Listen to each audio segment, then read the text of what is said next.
বাচ্চাদের অতিরিক্ত রাগ এবং জিদ আছে, তাদের ক্ষেত্রে শুধু আউযুবিল্লাহর আমলটা আপনি করবেন, দেখবেন যে আপনার সন্তানের রাগ এবং জিদ দুটাই হারিয়ে গেছে। দোয়াটা আমলটা কিভাবে করবেন আমি আপনাকে শেখাচ্ছি। রাগী সন্তান কিন্তু এখন ম্যাক্সিমাম আমরা দেখতে পাই যে সন্তান অধিকাংশ রাগী হয় এবং জিদি হয়। এর বেশ কিছু কারণও আছে, কারণ আমরা এর পিছনে আমরা অনেক বাবা মা দায়ী আছি সন্তানগুলোকে রাগী করার জন্য, জিদি করার জন্য। কিন্তু ইসলাম তাদের ব্যাপারে সুন্দর সমাধান দিয়েছে। রাগগুলো হয় মূলত আগুন থেকে, শয়তান থেকে। এটা যদি কোনো ব্যক্তি ওযু করে, শয়তান সেখান থেকে দূরে চলে যায়, আর তখন তার রাগটা অটোমেটিক পানি হয়ে যায়। দাঁড়িয়ে থাকলে, বসে পড়লে রাগ অনেকাংশে কমে যায়। আর যদি গোসল করতে পারে রাগটা আরো কমে যাবে।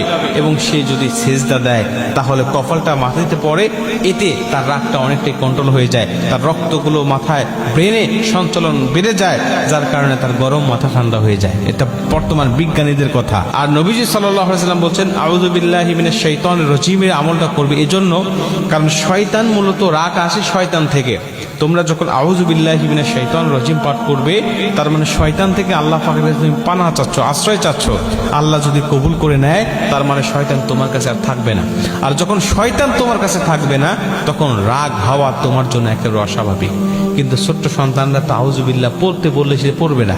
অতএব আপনি নিজে পড়বেন, নিজে পড়ে তার শরীরে ফুঁক দিবেন। যদি ফুঁক দেওয়ার পরেও কাজ না হয়, আপনি এক গ্লাস পানি নিবেন এবং 7 বার আউযু বিল্লাহি মিনাশ শাইতানির রাজিম পাঠ করবেন।